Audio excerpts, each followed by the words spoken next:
ತಾಲೂಕಿನ ಕಾಡಂಚಿನ ಭಾಗದಲ್ಲಿರುವ ಡಿವಿಕುಪ್ಪೆ ಗ್ರಾಮ ಪಂಚಾಯಿತಿ ವ್ಯಾಪ್ತಿಯಲ್ಲಿ ಜನಸ್ಪಂದನ ಕಾರ್ಯಕ್ರಮವು ಶಾಸಕ ಅನಿಲ್ ಚಿಕ್ಕಮಾದು ಅವರ ಅಧ್ಯಕ್ಷತೆಯಲ್ಲಿ ನಡೆಯಿತು. ಹಾಡಿ ಜನರ ಕುಂದುಕೊರತೆ ಕುರಿತಂತೆ ಜನಸ್ಪಂದನ ಕಾರ್ಯಕ್ರಮದಲ್ಲಿ ಸ್ಥಳೀಯರು ತಾವು ಅನುಭವಿಸುತ್ತಿರುವ ಸಂಕಷ್ಟಗಳನ್ನು ಶಾಸಕರ ಮುಂದಿಟ್ಟರು. ಪ್ರಮುಖವಾಗಿ ಪ್ರಾಥಮಿಕ ಆರೋಗ್ಯ ಕೇಂದ್ರವಿದ್ದು ಗುತ್ತಿಗೆ ಆಧಾರದಲ್ಲಿ ಓರ್ವ ವೈದ್ಯ ಕರ್ತವ್ಯ ನಿರ್ವಹಿಸುತ್ತಿದ್ದಾರೆ. ಆದರೆ ಹೊರ ರೋಗಿಗಳ ಸಂಖ್ಯೆ ಜಾಸ್ತಿ ಇರುವುದರಿಂದ ಸ್ಟಾಫ್ ನರ್ಸ್ ನೇಮಿಸಬೇಕು. ಜೊತೆಗೆ ಹೆರಿಗೆ ಆಸ್ಪತ್ರೆ ಇಲ್ಲಿಯೇ ನಿರ್ಮಾಣ ಮಾಡಿಕೊಡಬೇಕು. ಕಸ ವಿಲೇವಾರಿ ತ್ಯಾಜ್ಯ ಘಟಕ ನಿರ್ಮಾಣಕ್ಕೆ ಸ್ಥಳಾವಕಾಶ ಗುರುತಿಸಬೇಕು. ಸುತ್ತಮುತ್ತಲಿನ ಮಕ್ಕಳು ಇಲ್ಲಿಯೇ ವ್ಯಾಸಂಗ ಮಾಡಲು ಪಿಯು ಕಾಲೇಜು ಪ್ರಾರಂಭಿಸಬೇಕು. ಮದ್ಯಪಾನ ತಡೆಗೆ ಕಟ್ಟುನಿಟ್ಟಿನ ಕ್ರಮ ಕೈಗೊಳ್ಳಬೇಕು. ರೈತರಿಗೆ ಬಿತ್ತನೆ ಬೀಜ ವಿತರಿಸಬೇಕು. ಕಾಡು ಪ್ರಾಣಿಗಳ ನಿಯಂತ್ರಣಕ್ಕೆ ಕ್ರಮ ಕೈಗೊಳ್ಳಬೇಕು. ಹಾಗೂ ಸಾಗುವಳಿ ಪತ್ರ, ಅರಣ್ಯ ಹಕ್ಕು ಪತ್ರ, ಆದಿವಾಸಿಗಳ ವಸತಿ, ವಿದ್ಯುತ್ ಸಂಪರ್ಕ, ರಸ್ತೆ ಸಂಪರ್ಕ, ಕುಡಿಯುವ ನೀರಿನ ಸಮಸ್ಯೆಗಳನ್ನು ಕೂಡಲೇ ಬಗೆಹರಿಸುವಂತೆ ಗ್ರಾಮಸ್ಥರು ಶಾಸಕರಿಗೆ ಮನವಿ ಮಾಡಿದರು. ಸಮಸ್ಯೆಗಳನ್ನು ಆಲಿಸಿದ ಶಾಸಕ ಅನಿಲ್ ಚಿಕ್ಕಮಾದು ಮಾತನಾಡಿ, ಈಗಾಗಲೇ ಸರ್ಕಾರದ ಮಟ್ಟದಲ್ಲಿ ನನ್ನ ಅಧಿಕಾರದ ಅವಧಿಯಲ್ಲಿ ಸರ್ಕಾರದ ಗಮನ ಸೆಳೆದು ಡಿಬಿಕುಪ್ಪೆ ಗ್ರಾಮ ಪಂಚಾಯಿತಿ ವ್ಯಾಪ್ತಿಗೆ ಬರುವ ಹಲವು ಗ್ರಾಮಗಳ ಅಭಿವೃದ್ಧಿಗೆ ಸುಮಾರು 35 ಕೋಟಿ ರೂ ಹೆಚ್ಚಿನ ಅನುದಾನ ತಂದು ಅಭಿವೃದ್ಧಿಪಡಿಸುವ ಪ್ರಾಮಾಣಿಕ ಪ್ರಯತ್ನ ಮಾಡಿದ್ದೇನೆ. ಮುಂದೆ ಸಹ ಹಂತ ಹಂತವಾಗಿ ಗ್ರಾಮಗಳ ಅಭಿವೃದ್ಧಿಗೆ ಹೆಚ್ಚಿನ ರೀತಿಯಲ್ಲಿ ಮತ್ತಷ್ಟು ಅನುದಾನ ತಂದು ಅಭಿವೃದ್ಧಿ ಪಡಿಸುತ್ತೇನೆಂದು ತಿಳಿಸಿದರು. ಸಭೆಯಲ್ಲಿ ವಿವಿಧ ಇಲಾಖೆ ಅಧಿಕಾರಿಗಳು, ಗ್ರಾಮಸ್ಥರು, ಮುಖಂಡರು ಉಪಸ್ಥಿತರಿದ್ದರು.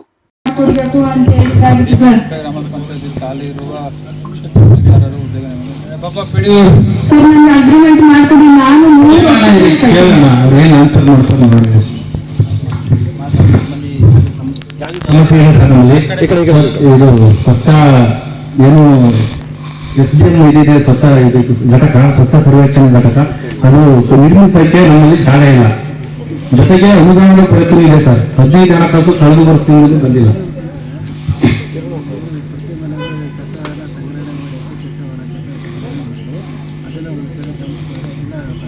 ಮಂತ್ರಿಗಳನ್ನ, ಮುಖ್ಯಮಂತ್ರಿಗಳನ್ನ ಕರ್ಕೊಂಡು ಬಂದು ಈ ಹಾಡಿಗಳಲ್ಲಿ ಭೇಟಿ ಮಾಡಿ ಹಲವಾರು ಸಮಸ್ಯೆಗಳ ಬಗ್ಗೆ ಕೂತು ಚರ್ಚೆ ಮಾಡಿ ಸರ್ಕಾರದ ಗಮನ ಹರಿಸಿ ಒಂದು ಘಟಕಕ್ಕೆ ನಾವು ತಂದಿದ್ದೀವಿ. ಬಹುಶಃ ಅಲ್ಲಿಂದ ಇಲ್ಲಿ ತನಕ ಸುಮಾರು 35 ಕೋಟಿಯಿಂದ 40 ಕೋಟಿ ಇವತ್ತು ನನ್ನ ಒಂದು ವ್ಯಾಪ್ತಿ 2015ರಿಂದ 2026ವರೆಗೂ ಕೂಡ ನಿಮ್ಮ ಒಂದು ಡಿಬಿಕುಪ್ಪೆ ಪಂಚಾಯಿತಿಗೆ 35 ಕೋಟಿಯಿಂದ 40 ಕೋಟಿ ರೂಪಾಯಿ ಅಷ್ಟು ಬದಲಿ ಪೂಜೆಯನ್ನ ನಾನು ಶಾಸಕರಾದಂಥ ಸಂದರ್ಭದಲ್ಲಿ ಮಾಡ್ಕೊಂಡು ಬಂದಿದ್ದೀನಿ. ಮುಂದುಗಡೆ ನೀವು ಹೇಳಿದ್ರಿ, ಮುಂದಿನ ರಸ್ತೆನೂ ಕೂಡ ನಾವೇ ಅದನ್ನು ಬದಲಿ ಪೂಜೆ ಮಾಡಿರ್ತಕ್ಕಂಥದ್ದು.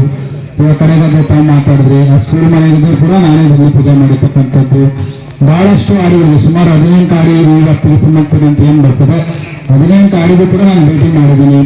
18 ಹಾಡಿಗೂ ಕೂಡ ಸಂಪರ್ಕ ರಸ್ತೆಗಳನ್ನ ಮಾಡ್ತಕ್ಕಂಥ ಕೆಲಸವನ್ನ ಮಾಡ್ತೀವಿ. ಸರ್ಕಾರ ನಾವು ಬಿಟ್ಬಿಟ್ರೆ ನಾವು ನಿಮ್ಗೆ ಅನುದಾನವನ್ನ ಕೊಟ್ಟು ನಿಮ್ಮ ವ್ಯಾಪ್ತಿಗೆ ಕೊಡ್ತಕ್ಕಂಥದ್ದು. ಬಹುಶಃ ಏನ್ ಗೊತ್ತಿರೋ ಹಾಗೆ ನಮ್ಮ ಕೋಟೆ ತಾಲೂಕು ಬೆಟ್ಟದ ಬಿಡಿಂಗ್ ಸ್ಟಾರ್ಟ್ ಆದ್ರೆ ಮೈಸೂರು ಬಾರ್ಡರಿಂದ ಸ್ಟಾರ್ಟ್ ಆದ್ರೆ ಇಲ್ಲಿ ಬರಕ್ಕೆ 100 ಕಿಲೋಮೀಟರ್ ಆಗ್ತದೆ.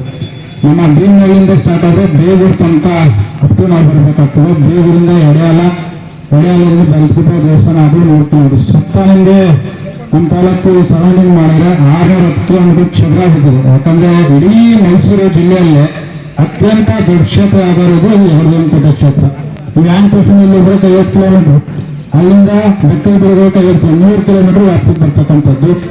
ಅದರಿಂದ ತಮಗೆ ಮನವಿ ಮಾಡೋದು ಇಷ್ಟನೇ. ಈಗ ಆಲ್ರೆಡಿ ನಮ್ಮ ತಹಸೀಲ್ದಾರ್ ಅವರು ಮಾತಾಡಿದ್ದಾರೆ, ಬಾಲಣ್ಣವರು, ನಮ್ಮ ಕಲಿಮಣ್ಣ ಅವರು, ಸುಬ್ರಹ್ಮಣ್ಯ ಅವರು, ತಿರುಪತಿಯವರು, ಇಲ್ಲಿ ಬಹಳಷ್ಟು ಜನ ಎಲ್ಲ ಅಧಿಕಾರಿ ವರ್ಗದವರು ಕೂಡ ಪ್ರತಿ ಕಾರ್ಯಕ್ರಮಕ್ಕೆ ಬಂದಿದ್ದಾರೆ. ಸುರೇಶ್ ನಾಯಕರವರು, ಅದೇ ರೀತಿ ನಮ್ಮ ಚಾಮರಾಜ ಅಶೋಕ್ ಅವರು, ನಮ್ಮ ಯೂತ್ ಕಾಂಗ್ರೆಸ್ ಅಧ್ಯಕ್ಷರು, ಮಹಿಳಾ ಕಾಂಗ್ರೆಸ್ ಅಧ್ಯಕ್ಷರು, ಹಾಗೂ ಮಾಧ್ಯಮದ ಹಿರಿಯರು ಬೆಳಗ್ಗೆ ಕೂಡ ಇಲ್ಲಿಯ ಸಮಸ್ಯೆಗಳ ಬಗ್ಗೆ ಚಿತ್ರೀಕರಣ ಮಾಡಿ ಅದ್ರ ಬಗ್ಗೆ ಗಮನ ಹರಿಸಕ್ಕೆ ಸರ್ಕಾರದ ರೀತಿಗೆ ಗಮನ ಸೆಳೆಯತಕ್ಕಂಥ ಕೆಲಸನ ಮಾಧ್ಯಮದವರು ಕೂಡ ಮಾಡ್ತಿರ್ತಕ್ಕಂಥದ್ದು. ನಾವೇನು ಕೆಲಸ ಮಾಡ್ತಿದ್ದೀವಿ ಈ ಭಾಗದಲ್ಲಿ ಅಂತ ಅದ್ರ ಬಗ್ಗೆ ಅವರು ಕೂಡ ತೋರ್ಸಕ್ ಬಂದಿರತಕ್ಕಂಥದ್ದು. ಬಹುಶಃ ನನಗೆ ಇಲ್ಲಿ ಮೇಜರ್ ಸಮಸ್ಯೆ, ಜ್ವಲಂತ ಸಮಸ್ಯೆ ಏನಪ್ಪಾ ಅಂತ ಅಂದ್ರೆ ಹಕ್ಕುಪತ್ರ. ಬಹುಶಃ ಹಕ್ಕುಪತ್ರದ ಬಗ್ಗೆ ತಾವೆಲ್ಲರೂ ಕೂಡ ಬಹಳ ಹೋರಾಟವನ್ನ ಮಾಡಿದಿರಿ. ಬಹಳಷ್ಟು ಜಿಲ್ಲಾ ಕಚೇರಿಗಳಿಗೆ ಹೋರಾಡಿದಿರಿ, ನಮ್ಮ ತಾಲೂಕು ಕಚೇರಿಗಳಿಗೆ ಬಂದಿದ್ರಿ, ಅರಣ್ಯ ಇಲಾಖೆ ಹೊರತನ್ನು ಕೂಡ ಹೋಗಿದಿರಿ. ನಾವು ಕೂಡ ಹಲವಾರು ಸಂದರ್ಭದಲ್ಲಿ ಕನಿಷ್ಠ ಕೂಡ 500ರಿಂದ 600 ಜನಕ್ಕೆ ಈ ಒಂದು ಭಾಗದಲ್ಲಿ ನನ್ನ ಜಿಲ್ಲಾ ಉಸ್ತುವಾರಿ ಸಚಿವರನ್ನ ಕರ್ಕೊಂಡು ಬಂದು ಇಲ್ಲಿ ಹಕ್ಕುಪತ್ರ ಕೊಡ್ತಕ್ಕಂಥ ಇದೇ ಜಾಗದಲ್ಲಿ ನಾವು ಕೆಲಸವನ್ನ ನಾವು ಮಾಡಿದ್ವಿ. ಅದೇ ಸಾಕಷ್ಟು ಬಾರಿ ಜಿಲ್ಲಾಧಿಕಾರಿಗಳನ್ನ ಯಾರೇ ಹೊಸದಾಗಿ ಬಂದ್ರು ಕೂಡ ಅವ್ರನ್ನ ಈ ಭಾಗಕ್ಕೆ ಕರ್ಕೊಂಡು ಬಂದು ಮೂರ್ನಾಲ್ಕು ಜಿಲ್ಲಾಧಿಕಾರಿಗಳು ಚೇಂಜ್ ಆಗಿದ್ರು ಸಹ ಅವ್ರನ್ನೆಲ್ಲರೂ ಕರ್ಕೊಂಡು ಬಂದು ಡಿ ಬಿ ಗುಪ್ಪೆನ ಭೇಟಿ ಮಾಡಿದ್ದೀವಿ. ಕಳೆದ ಬಾರಿ ನಮ್ಮ ಸರ್ಕಾರ ಇರಲಿಲ್ಲ, ಆಗ ಸಚಿವರನ್ನು ಕೂಡ ಇವತ್ತು ಬಿಜೆಪಿ ಸಚಿವರು ಸೋಮಣ್ಣ ಸಾಹೇಬ್ ಇದ್ರು, ಅದ್ರ ಜೊತೆಗೆ ಈಶ್ವರಪ್ಪ ಅವರು ಇದೇ ಒಂದು ವ್ಯಾಪ್ತಿಗೆ ಬಂದಿದ್ರು. ಅದ್ರ ಜೊತೆಗೆ ಬಹಳಷ್ಟು ಜನ ಈ ಒಂದು ವ್ಯಾಪ್ತಿಗೆ ಬಂದಿರತಕ್ಕಂಥದ್ದು. ಇತ್ತೀಚಿನ ದಿನಗಳಲ್ಲಿ ನಮ್ಮ ಮಾದೇವಪ್ಪ ಸಾಹೇಬ್ ಕೂಡ ಇಲ್ಲಿ ಭೇಟಿ ಮಾಡಿದ್ದಾರೆ. ಮುಖ್ಯಮಂತ್ರಿಗಳು ಕೂಡ ಹುಡುಗರ ಅಡಿಗೆಗಳು ಕೂಡ ಬಂದು ಭೇಟಿ ಮಾಡಿ ಇವತ್ತು 4,5 ಕೋಟಿ ವರ್ಷದಲ್ಲಿ ಯಾವ ಅಡಿಗಳಿಗೆ ಕರೆಂಟ್ ಇಲ್ಲ, ಎಲ್ಲ ಅಡಿಗಳು ಕೂಡ ಕರೆಂಟ್ನ ಪ್ರಯೋಜನ ಮಾಡ್ತಕ್ಕಂಥ ಕೆಲಸವನ್ನ ನಮ್ಮ ಮುಖ್ಯಮಂತ್ರಿಗಳು ಮಾಡಿದ್ದಾರೆ. ಅದೇ ರೀತಿ ಇವತ್ತು ಸುಮಾರು ಇನ್ನೂ 400 ಜನಕ್ಕೆ ಹಕ್ಕುಪತ್ರಗಳನ್ನ ಕೊಡಬೇಕು ಅಂತ ಇಲ್ಲಿ ಬೇಡಿಕೆ ಇರ್ತಕ್ಕಂಥದ್ದು. ಆಲ್ರೆಡಿ ಎಸಿ ಆಫೀಸಿಂದ ಡಿಸಿ ಆಫೀಸಿಗೆ ಬಂದಿದೆ. ಅಲ್ಲಿ ಏನು ಜಿಲ್ಲಾ ಪಂಚಾಯತಿ ಸದಸ್ಯರು ಮತ್ತು ತಾಲೂಕು ಪಂಚಾಯತ್ ಸದಸ್ಯರು ಇರಬೇಕು ಈ ಒಂದು ಕಮಿಟಿಲಿ ಅಂತ ಒಂದು ರೆಸಲ್ಯೂಷನ್ ಬಂದಿದೆ. ಅದ್ರ ಬಗ್ಗೆ ಚರ್ಚೆ ಮಾಡಿ ನಾವು 2ನೇ ತಾರೀಕು ಇಲ್ಲ 3ನೇ ತಾರೀಕು ಮುಂದಿನ ತಿಂಗಳು ಬಹುಶಃ ಜಿಲ್ಲಾಧಿಕಾರಿಗಳು ಇಲ್ಲಿ ಬರ್ತಾರೆ. ಇಲ್ಲ ನಾವೇ ಜಿಲ್ಲಾಧಿಕಾರಿಗಳ ಕಚೇರಿ ಹತ್ರ ಅದನ್ನ ಚರ್ಚೆ ಮಾಡ್ತೀನಿ. ಒಂದು ದಿನ ಟೈಮ್ ಕೊಟ್ಟರೆ ಸಿ ಅವರು, ಡಿ ಸಿ ಅವರು, PFA 3 ಜನ ಕೂರಿಸಿ ಇಲ್ಲಿ ಇದ್ರ ಬಗ್ಗೆ ಸಮಸ್ಯೆಯನ್ನ ಬಗೆಹರಿಸ್ತಕ್ಕಂಥ ಕೆಲಸವನ್ನು ನಾವು ಪ್ರಾಮಾಣಿಕವಾಗಿ ಮೊದಲನೇ ಹಂತದಲ್ಲಿ ನಾವು ಮಾಡೋಣ. ಎಷ್ಟಾಗ್ತದೋ ಅಷ್ಟು ಜನಕ್ಕೆ ಹಕ್ಕುಪತ್ರವನ್ನು ಕೊಡಿಸ್ತಕ್ಕಂಥ ಕೆಲಸವನ್ನ ಮಾಡೋಣ. ನಮ್ಮ ಅರಣ್ಯ ಇಲಾಖೆ ಸಂಬಂಧಪಟ್ಟಂತೆ ಕುಡಿಯ ನೀರು ಯೋಜನೆ ಬಗ್ಗೆ ತಾವು ಮಾತಾಡಿದ್ರಿ. ಈಗಾಗಲೇ ಡಿ.ಬಿ. ಕುಪ್ಪೆ ಕುಡಿಯ ನೀರು ಯೋಜನೆ ಬಗ್ಗೆ 50 ಕೋಟಿ ವೆಚ್ಚದಲ್ಲಿ ಸರ್ಕಾರದಲ್ಲಿ ಪ್ರಪೋಸಲ್ ಹಂತದಲ್ಲಿದೆ. ಮೋಸ್ಟ್ಲಿ ಅದು ಟೆಂಡರ್ ಆದ್ರೆ ನಿಮ್ಮ ಕ್ಲಿಯರೆನ್ಸ್ಗೋಸ್ಕರ ಸ್ಟಾಪ್ ಮಾಡಿದ್ದಾರೆ ಅನ್ಸುತ್ತೆ. ಕ್ಲಿಯರೆನ್ಸ್ ತಗೊಂಡು ಮಾಡಬೇಕಂದ್ರೆ ಪ್ರಾಜೆಕ್ಟ್ ಮಾಡಬೇಕು ಅಂದ್ರೆ ಹಕ್ಕುಪತ್ರ ವಿತರಣೆ ಆಗೋದು ಇಂಡಿವಿಜುವಲ್ ಇದಕ್ಕೆ ಇದು ವೈಯಕ್ತಿಕವಾಗಿ ಅವತ್ತಕ್ಕೆ ಹಕ್ಕುಪತ್ರ ಹೇಳ್ತಾರೆ. ಅದು ಇಂಥ ಬಿಗ್ ಪ್ರಾಜೆಕ್ಟ್ ಮಾಡಬೇಕಾದಾಗ ನೀವು FC ಕ್ಲಿಯರೆನ್ಸ್ ತೊಗೊಂಡು ಮಾಡಲೇಬೇಕು. ಫಾರೆಸ್ಟ್ ಲ್ಯಾಂಡಲ್ಲಿ ಆಲ್ಟರ್ನೇಟ್ ಲ್ಯಾಂಡ್ ತೋರಿಸ್ಕೊಡ್ಬೇಕಾಗ್ತದೆ. ಫಾರೆಸ್ಟ್ ಲ್ಯಾಂಡ್ ನೀವು ಇಲ್ಲಿ ಎಷ್ಟು ಅಕ್ವೈರ್ ಮಾಡ್ಕೋತೀರಿ, ಅದಕ್ಕೆ ಪರ್ಯಾಯವಾಗಿ ಇನ್ನೊಂದು ಕಡೆ ನೀವು ಲ್ಯಾಂಡ್ ತೋರಿಸ್ಕೊಂಡು ಅದಕ್ಕೆ ಗೌರ್ಮೆಂಟ್ ಕ್ಲಿಯರೆನ್ಸಸ್ ಇದೆ, ಆ ಕ್ಲಿಯರೆನ್ಸ್ ಮಾಡ್ಬೇಕು. ಅದಾದ್ಮೇಲೆ ಸರ್ SR ರಿವೈಸ್ ಆಯಿತು ಸರ್. ಪಂಪು ಮತ್ತು ಮೋಟ್ರು ಪೈಪ್ಗಳ ವ್ಯಾಲ್ಯೂ ಎಲ್ಲ ಜಾಸ್ತಿ ಆಯಿತು ಕಾಸ್ಟು ಸರ್. ಈಗ ಕಾಂಟ್ರಾಕ್ಟ್ರು ಆ ರೇಟ್ಗೆ ಮಾಡೋಕ್ಕೆ ಹೋಗ್ತಾ ಇಲ್ಲ. ಈಗ ದುಡ್ಡು ಎಷ್ಟೈತೆ? ಈಗ 2 ಕೋಟಿ ರೆಡಿ ಆಯ್ತಾ? ಈಗ ಜಾಗ ಕೊಡೋಕೆ ನಿಮ್ದು ಹಕ್ಕುಪತ್ರ ಎಲ್ಲರಿಗೂ ಆಗಿದೆ.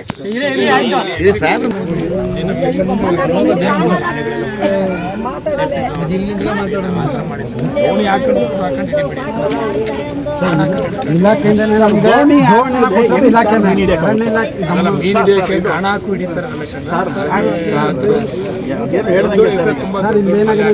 ನಮಗೆ ಹಕ್ಕಲ್ಲಿ ಅದಕ್ಕೆ ಅವಕಾಶ ಇದೆ ಸರ್. ಅರಣ್ಯಕ್ಕೂ ಅವಕಾಶ ಇದೆ. ಮೀನು ಹಿಡಿದು ತಿನ್ನೋಕ್ಕೆ ಮತ್ತೆ ಉಳಿದಿದ್ದನ್ನ ಮಾರಕ್ಕೂ ಕೂಡ ಅವಕಾಶ ಇದೆ ಸರ್. ಆ ಥರ ಇಲ್ಲ ಸರ್. ಜೀವನಾಂಶಕ್ಕೆ ಸಬ್ಮಿಷನ್ ಸರ್, ಜೀವನಾಂಶಕ್ಕೆ ಸರ್. ಈಗ ಅವ್ರಿಗೆ ಒಂದು ಈಗ ಬ್ಯಾಕ್ ವಾಟರ್ ಸರ್ ಒಂದು ಮೀನುಗಾರಿಕೆ ಅಂತೇಳಿ ಒಂದು ಗಿರಿಜನ ಮೀನುಗಾರಿಕೆ ಸಹಾಯ ಅಂತ ಮಾಡಿದ್ದಾರೆ. ಅವ್ರೇನಾದ್ರು ಇವರು ಮಾರಾಟ ಮಾಡಬೇಕು ಅಂದರೆ ಸರ್ ಆ ಸಂಘದಲ್ಲಿ ಸದಸ್ಯತ್ವ ತಗೊಂಡು ಆ ಸಂಘಕ್ಕೆ ಮಾರಾಟ ಮಾಡಬೇಕು ಸರ್. ಅದೆಲ್ಲೂ ಬಯಲಾದಲ್ಲಿ ದಯವಿಟ್ಟು ನೀವು ಅರ್ಥ ಮಾಡಿಸ್ಬಿಡಿ.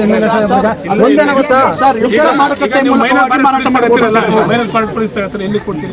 MFP ಅವಕಾಶ ಐತೆ, ಮಾರಾಟಕ್ಕೆ ಅವಕಾಶ ಐತೆ. MFP ಕಲೆಕ್ಷನ್ ಬಗ್ಗೆ ನೀವು ಸ್ಕೂಲ್ ತಗೋತಾ ಮಾಹಿತಿ ಇದೆ ಸರ್.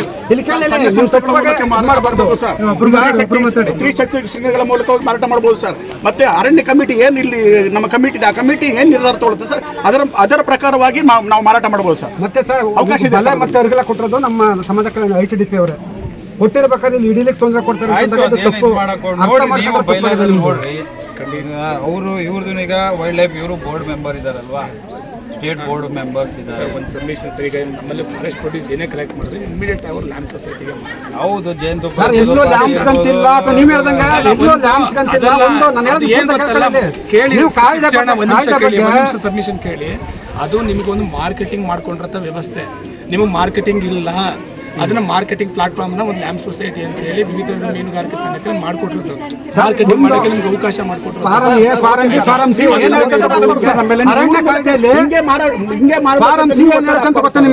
ಯಾಕಂದ್ರೆ ಅವಕಾಶ ಮಾಡ್ಕೊಡಿ ಸರ್. ನೀವು ಯಾಕೋ ಕೆಲವೊಂದು ಲ್ಯಾಂಪ್ ಸೊಸೈಟಿ ಕೊಡಬೇಕು. ಸರ್ ಇದು ಅರಣ್ಯ ಏನ್ ಇದ್ದಿದೆ ಸರ್, ಸಮಿತಿ ಇದೆಯಲ್ಲ ಸರ್, ಸಮಿತಿ ಪವರ್ ಇದೆ ಸರ್. ಎಷ್ಟು ಜನ ಹಿಡಿತಿದ್ರೆ ಈಗ ಮೀನು? ಈಗ ಒಂದು 5-6 ಗುಂಪು ಹೋಗ್ತಿದ್ದಾರೆ ಸರ್. 5-6 ಗುಂಪು. ಹೌದು ಜನ ಹೋಗ್ತೀರಾ ಗುಂಪಲ್ಲಿ? ಒಂದು ಗುಂಪಲ್ಲಿ 3-4 ಜನ ಹೋಗ್ತಾರೆ ಸರ್. ಆಯ್ತು. ನೈಟ್ ಯಾಕೆ ಹೋಗ್ತೀರಾ ಹಾಗಾದ್ರೆ?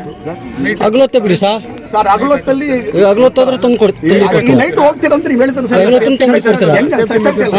ಈಗ ಕೇಳಿ ರಮೇಶ್, ಈಗ ನೀವು ಮೀನು ಹಿಡಿಬೇಕು ಅಂದ್ರೆ ಗಾಣ ತಗೊಂಡು ನಮ್ಮ ಒಂದು ಜೀವನಾಂಶಕ್ಕೆ ನಮ್ಮ ಮೀನಿಗೆ ಅವಶ್ಯಕತೆ ಆಗ್ತದೆ. ಒಂದು ಕನ್ಸರ್ನ್ ಫಾರೆಸ್ಟ್ ಹತ್ರ ನಾವು ರಿಜಿಸ್ಟರ್ ಮೇಂಟೈನ್ ಮಾಡಿಸ್ತೀನಿ. ಬೆಳಿಗ್ಗೆ ಎಂಟ್ರಿ ಆಗಿ ಬಂದು ಸಾಯಂಕಾಲ ಎಷ್ಟು ಮೀನು ಹಿಡಿದ್ರೆ ಏನು ಕತೆ ಅಂತ ನಮ್ಗೆ ರಿಪೋರ್ಟ್.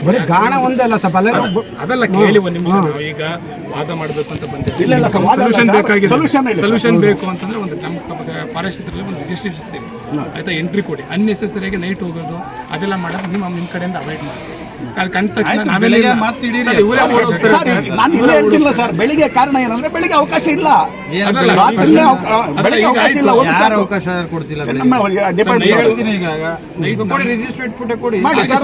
ಸಂತೋಷ. ನಾವು ಒಪ್ಕೊಡ್ತೀವಿ. 8 ಗಂಟೆಯಿಂದ ಬೆಳಿಗ್ಗೆ 7 ಗಂಟೆಗೆ ಅರಣ್ಯ ಸಮಿತಿ ಅಂತ ಒಂದಿದೆ ಸರ್. ಅವ್ರ ಕಡೆ ಒಂದು ರೆಗ್ಯುಲೇಷನ್ ಮಾಡಿ ಹೇಳ್ತೀನಿ.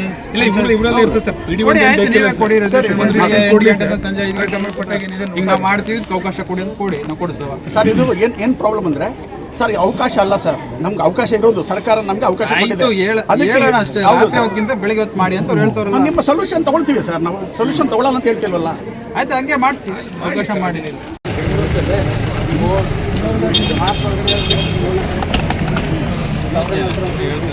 ಅಂದ್ರೆ ಏನಾಗಿದೆ ಅಂತಂದ್ರೆ ಒಂದು ಗುಂಟೆ ಅರ್ಧ ಗುಂಟೆ ಕೊಟ್ಟು ಹಕ್ಕುಪತ್ರ ಕೊಟ್ಟಿರ್ತಂದ್ರೆ ಅದು ಹಕ್ಕುಪತ್ರ ಆಗಲ್ಲ. ಈಗ ನೇಮ ಕೇಳ್ತಾರೆ, ಸುಪ್ರೀಂ ಕೋರ್ಟ್ ಆ ಥರ ನೇಮ ಹೇಳಿಲ್ಲ. 18 ವಯಸ್ಸು ತುಂಬಿರಬೇಕು ಅಂತ ನೇಮ ಹೇಳಿಲ್ಲ.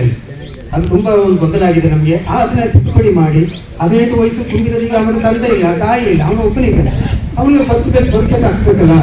ಅದು ಕೂಡ ಅದು 100 ಕಾನೂನು ಕೇಳಿದ್ದಾರೆ, ದಾಖಲೆ ಕೇಳಿದ್ದಾರೆ, ವಂಶವರ್ಷ ಕೇಳಿದ್ದಾರೆ, ಅವ್ರದ್ದು ಆಧಾರ ಕೇಳಿದ್ದಾರೆ, ಐಡೆಂಟಿ ಕೇಳಿದ್ದಾರೆ, ರೇಷನ್ ಕಾರ್ಡ್ ಕೇಳಿದ್ದಾರೆ, ಆಮೇಲೆ ಅವನು ಸ್ಕೂಲ್ ದಾಖಲಾತಿ ಇದೆಲ್ಲ ಕೊಟ್ಟಿದ್ರು ಕೂಡ ಅದನ್ನ ಯಾಕೆ ಈ ಥರ ರಿಜೆಕ್ಟ್ ಮಾಡ್ತಾರೆ ಅಂತ ನನಗೆ ಗೊತ್ತಾಯ್ತಾರೆ. ರಿಜೆಕ್ಟ್ ಅಂತ ಹೇಳ್ತಿದ್ದಾರೆ. ಈಗ ನಮ್ಮ PDS ಅವರು ಹೇಳಿದ್ರೀಗ ಗ್ರಾಮ ಸಭೆ ಮಾಡ್ತಾ ಇದ್ದಾರೆ. ನಾವು ಪಂಚಾಯತ್ ಅವ್ರಿಗೆ ಮಾತ್ರ ಗ್ರಾಮ ಸಭೆ, ನಮ್ಗೆ ಈಗ ತುಂಬ ಸಭೆ ಮಾಡಿರ್ತಾರೆ. ನಾವಿಲ್ಲಿ ಅರಣ್ಯ ಸಮಿತಿ ಅಧ್ಯಕ್ಷರು ಸಭೆನೇ ಮಾಡೋದು ನಮ್ಗೆ ಗೊತ್ತಾಯ್ತಲ್ಲ. ಅಲ್ಲಿಂದ ಒಬ್ಬರಿಗೆ ಪ್ರಶ್ನೆ ಮಾಡಿದೆ ನಾನು, ಈ ಗ್ರಾಮ ಪಂಚಾಯತಿಲಿ ಗ್ರಾಮಸ್ಥರಿಗೆ ಸಭೆ ಮಾಡಿದ್ರೆ ನಿಮ್ಮ ಮೆಂಬರ್ಗಳಿಗೆ ಮಾತ್ರ ಸಭೆ ಮಾಡ್ತಾರೆ ಅಂತ ನಾನು ಪ್ರಶ್ನೆ ಮಾಡಿದಾಗ ಒಂದ್ಸರಿ ನನಗೆ ನೋಟಿಸ್ ಕೇಳ್ತಾರೆ. ನಾವು ಕೋಪಲ್ಕೊಂಡು ಹೋಗಲಿಲ್ಲ. ತುಂಬ ಸಭೆ ಮಾಡಿದ್ದಾರೆ ಸರ್. ಇದು ಅನ್ಯಾಯ ಮಾಡ್ತಾ ಇದ್ದಾರೆ, ಇದು ಆಗಬಾರ್ದು, ಇದು ಭೇದ ಭಾವ ನೋಡ್ತಾ ಇದ್ದಾರೆ. ನಮಗೆ ಪಕ್ಷ ಬೇಡ, ಜನ ಬೇಕು ನಮಗೆ ಇಲ್ಲಿ. ಅದಕ್ಕೆ ಒಳ್ಳೆ ರೀತಿಯಲ್ಲಿ ನಮ್ಮ PD ಅವರು, ನಮ್ಮ ಈ ಪಂಚಾಯತಿ ಆಡಳಿತವರು ಕರೆಕ್ಟಾಗಿ ಕೆಲಸ ಮಾಡಿ. ಈಗ ತಿರುಪತಿ ಅವರು ಇದ್ದ ಟೈಮಲ್ಲಿ ಪ್ರತಿ ಸಭೆ ಕರಿತಿರೋರು. ಒಂದು ದಿವಸ ನಮ್ಮ ಈ ಥರ ಅರಣ್ಯ ಕಮಿಟಿಯವರು ಪ್ರತಿ ಸಭೆಗೆ ಕರೆದು ನಮಗೆ ಮಾಹಿತಿ ಕೊಡ್ತೀವಿ, ನೋಡಿ ಈ ಥರ ಸಮಸ್ಯೆ ಇದೆ, ಎಲ್ಲ ಸೇರಿ ಅಂತ. ಈಗ ಯಾವ ಮಾಹಿತಿನೂ ಕೊಡ್ತಾ ಇಲ್ಲ. ಈಗ ಜಿಲ್ಲಾ ಕಮಿಟಿಲಿ ಒಂದು 3-4 ಸರಿ ಸಭೆ ಇದೆ ಸರ್. ನಾವೆಲ್ಲ ಈಗ ಲೀಡರ್ಗಳು ನಾವು 1986 ನಾನು ಹೋರಾಟ ಕೇಳಿದವನು, ಭೂಮಿ ಹೋರಾಟ ಕೇಳಿದವನು ನಾನು. ನಮ್ಮ ಜನಗಳಿಗೆ ಅನ್ಯಾಯ ಆಗಿದೆ, ನಾನು ನ್ಯಾಯ ಕೊಡಿಸ್ಕೊಂಡು ಇದುವರೆಗಾಗಿ ನಮ್ಮ ಒಂದು ಕಮಿಟಿಗೆ ನಾವು ಇನ್ನೂ ಕರೆದಿಲ್ಲ. ಅದೇ ಸರ್ ನಮ್ಮ ದ್ರೋಣಾರಾಯಣ ಸಾಹೇಬ್ರು ಇದ್ದಾಗ ತುಂಬ ಒಂದು 4-5 ಸರಿ ಸಭೆ ನಮ್ಮ DC ಕಮಿಟಿ ಕರೆದು ಸಭೆ ಮಾಡಿಸಿದ್ದಾರೆ. ಯಾಕಂದರೆ ನಮ್ಮನ್ನು ಯಾವತ್ತು ಮಾನ್ಯ ಕೊಡ್ತಿದ್ರು, ಇವತ್ತು ಯಾರು ಮಾನ್ಯತೆ ಕೊಡ್ತಿಲ್ಲ ಸರ್. ಅದಕ್ಕೆ ದಯವಿಟ್ಟು ನಾವು ಹೇಳ್ತಾ ಇರೋದು ಯಾಕಂದರೆ ನಮ್ಮ ಈ ಹಕ್ಕುಪತ್ರ ಒಂದು, ಆಮೇಲೆ ಈಗ ನಮ್ಮ ಈ ಹಳೆ ರಸ್ತೆ ಈಗ ಹೋಗ್ತಿದ್ದಾರೆ ಸರ್, ಇಲ್ಲ ಈ ನೆಟ್ಟುಗಳಲ್ಲಿ ಹಿಡಿದು ನಮ್ಮ ಆನೆಮಾಳ ದೇವಸ್ಥಾನವರೆಗೂ ಅದು 11 ದಿನ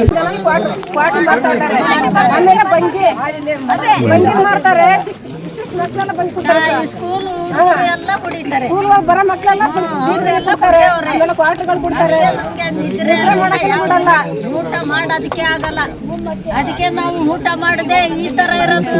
ಮಕ್ಕಳು ಕುಡಿತಾರಲ್ಲ, ಅದಕ್ಕೆ ಕಂಪ್ಲೇಂಟ್ ಮಾಡಿದ್ರು ಅವರು ಬಂದ್ರು, ಪೊಲೀಸ್ ಬಂದ್ರು ಅವರು ಹಿಡಿಯಲ್ಲ, ನೋಡ್ಬಿಟ್ಟು ಹೋಯ್ತಾರೆ. ಪೊಲೀಸರು ಬಂದ್ರೆ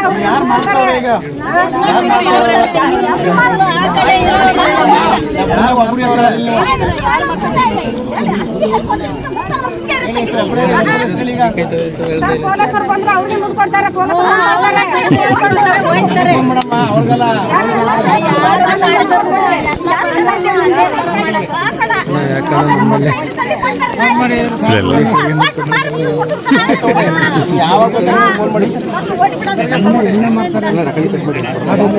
ಅಪ್ರೂವ್ ಮಾಡಿಸಿ ಜಿಲ್ಲಾ ಕಮಿಟಿಗೆ ಸಲ್ಲಿಸಿದ್ದಾರೆ. ಜಿಲ್ಲಾ ಕಮಿಟಿನಲ್ಲಿ ಏನು ಮಾನ್ಯ ಸರ್ಕಾರದ ಕಾರ್ಯದರ್ಶಿಗಳು ಅಲ್ಲಿ ಅಪ್ರೂವಲ್ ಆಗಬೇಕು ಅಂತ ಹೇಳಿದ್ರೆ ನಾಮನಿರ್ದೇಶನ, ಅರಣ್ಯ ಹಕ್ಕು ಕಾಯ್ದೆ ಪ್ರಕಾರ ನಾಮನಿರ್ದೇಶನ ಸದಸ್ಯರು ಇರ್ತಾರೆ. ಜಿಲ್ಲಾ ಪಂಚಾಯತ್ ಸದಸ್ಯರು ಮತ್ತೆ ತಾಲೂಕ್ ಪಂಚಾಯತಿ ಸದಸ್ಯರು. ಸೊ ಅವ್ರಿಂದನೇ ನೀವು ಯಾವುದೇ ಕಾರಣಕ್ಕೂ ಅದು ಮಾಡಬೇಡಿ ಅಂತ ಹೇಳಿ ಸರ್ಕಾರದ ಕಾರ್ಯದರ್ಶಿ ನಿರ್ದೇಶನ ಕೊಟ್ಟಿರೋದ್ರಿಂದ ಈಗ ನಮ್ಮ ಹಾಗಾಗಿ ಅದು ವಿಳಂಬ ಆಗಿದೆ. ಅದಕ್ಕೆ ಸಂಬಂಧಪಟ್ಟ ಹಾಗೆ ಮಾನ್ಯ ಶಾಸಕರು ಕೂಡ ಇವತ್ತು ಬೆಳಿಗ್ಗೆ ಮಾನ್ಯ ಜಿಲ್ಲಾಧಿಕಾರಿಗಳ ಜೊತೆ ಮಾತನಾಡಿದ್ದಾರೆ. ಸೊ ಅದು ಬೇಗ ಮೀಟಿಂಗ್ ಕರೆದು ಕೂಡ ಅಂತ ಹೇಳಿ ಜಿಲ್ಲಾಧಿಕಾರಿಗಳು ಕೂಡ ಹೇಳಿದ್ದಾರೆ. ಅದಲ್ಲ ಸರ್, ಪುನರ್ ಪರಿಶೀಲನೆ ಸರ್, ಅದು ಸರ್ ಅದಾಯ್ತು. ಮತ್ತೆ ಅವರು ಇತರ ಹಕ್ಕುಪತ್ರ 103 ಕೊಡಗು ಜಿಲ್ಲೆ ಕೊಟ್ಟಿದ್ದಾರೆ. ಅದನ್ನು ನಿಮಗೆ ಹೇಳಿದ್ರು, ಕೊಡಗು ಜಿಲ್ಲೆ ಕೊಟ್ಟಿದ್ದಾರೆ, ಯಾವ ರೀತಿ ಕೊಟ್ಟಿದ್ದಾರೆ ಅಂತ ಪ್ರಶ್ನೆ ಮಾಡಿಕೊಳ್ಳಿ ಸರ್, ಅದನ್ನು ಕೊಡಿ ಅಂತ. ಅವ್ರಿಗೂ ನೀವು ಕೊಟ್ಟಿಲ್ಲ. ಒಂದು ಅವ್ರು ಅವಾಗ ನಾವು ಅರಿವಿಲ್ಲ ಗೊತ್ತಿಲ್ಲ, ಅರ್ಜಿ ಹಾಕಿದ್ರು, ಯಾರು 18 ವರ್ಷ ಅಂತ. ಈಗ ಅವ್ರು 24-23 ವಯಸ್ಸಾಗಿದೆ. ಅವ್ರು ಕೊಡೋಕ್ಕೇನು, ನೀವು ಕೊಡಿಸ್ಬೋದು. ನೀವು ಅದು ಸಮಿತಿಯಲ್ಲಿ, ಅರಣ್ಯ ಸಮಿತಿ ಗ್ರಾಮ ಸಭೆಯ ಅಂತಿಮ ನಿರ್ಧಾರ. ನೀವು ಅಲ್ಲಿ CD ಮಾಡಬೇಕು, ನನಗೆ ಇಷ್ಟು ಏಜ್ ಆಗಿದೆ, ನಾನು ಕಟ್ಟ ಕೊಡ್ತಾ ಇದ್ದೀನಿ, ನಾನು ಮಾಡ್ಕೊಳ್ಳಿ ಅಂತ. ನೀವು ಎಲ್ಲಿ ಗ್ರಾಮ ಸಭೆ ಮಾಡಿದ್ದೀರಿ? ಈ ವಿಚಾರ ಬಗ್ಗೆ ಸರ್, ಇದು ಗ್ರಾಮ ಸಭೆ ತೊಳೆದು ನಾನೇ ಗ್ರಾಮ ಸಭೆಯಲ್ಲಿ ಪಾಸ್ ಮಾಡಿ AC ಕಮಿಟಿ ಹೋಗಿದೆ ಸರ್. AC ಕಮಿಟಿಗೆ ರಿಜೆಕ್ಟ್ ಮಾಡೋರೆ 3 ತಲೆಮಾರಿನ ಆಧಾರ ಬೇಕಂತ ಹೇಳಿದ್ರು ಸರ್. ಮೊನ್ನೆ ಮಾಡಿದ್ದೀವಿ.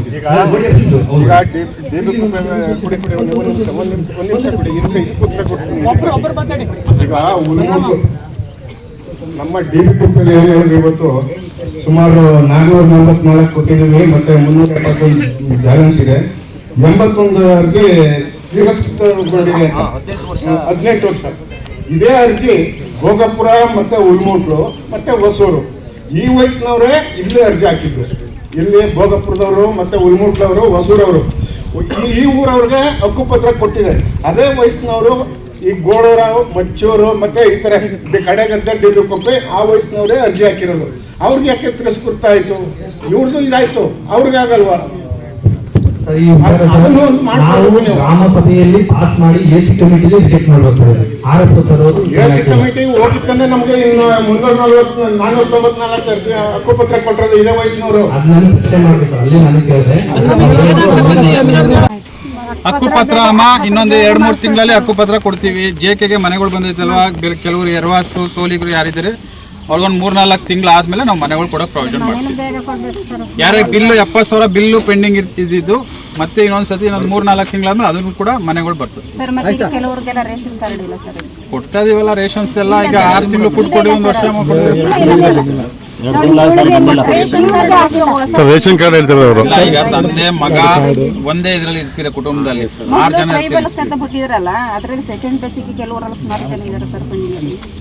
ತಹಸೀಲ್ದಾರ್ ಅವರು ಇದ್ದಾರ.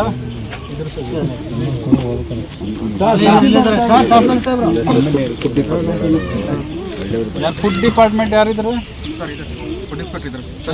ಸಂದೀಪ್. ಅದೀಗ ಅಲ್ಲಿ ಕೆಲವ್ರಿಗೆ ರೇಷನ್ಸ್ ಕಾರ್ಡ್ ಇಲ್ವಂತ ಇಲ್ಲಿ. ರೈಟ್ ಸರ್, ಬನ್ನಿ ಮುಂದೆ ಬನ್ನಿ. ಕೆಲವ್ರದ್ದು ಈಗ ರೇಷನ್ ಕಾರ್ಡು ಕುಟುಂಬ ದೊಡ್ಡದಾಗಿರೋದ್ರಿಂದ ಇನ್ನೊಂದು ರೇಷನ್ ಕಾರ್ಡು ಕೇಳ್ತಾರೆ. ಏನು ಈಗ ಪ್ರೊಸೆಸಿಂಗ್ ಏನು ಲಿಸ್ಟ್ ಮಾಡ್ಕೋತೀನಿ ಸರ್, ಇವಾಗ ಯಾರ್ಯಾರ್ದಿಲ್ಲ ಅಂತ ಆ ಲಿಸ್ಟ್ ಮಾಡ್ಕೊಂಬಿಟ್ಟು ಒಂದು VA ಯಾರು ಕರೀರಿ.